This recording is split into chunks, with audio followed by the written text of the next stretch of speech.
Here we go.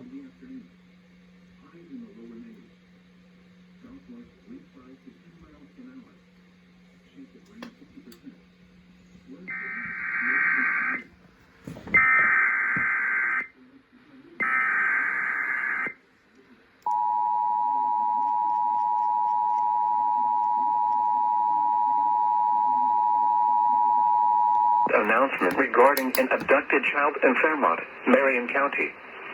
The Marion County Sheriff's Department and the West Virginia State Police are looking for Emalina Hinnerman, a white female, 3 years old, with brown hair and brown eyes.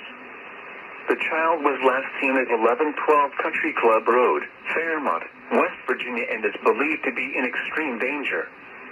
Authorities advise the child was likely abducted by a Rosemary Glospel, grandmother to Emalina Hinnerman.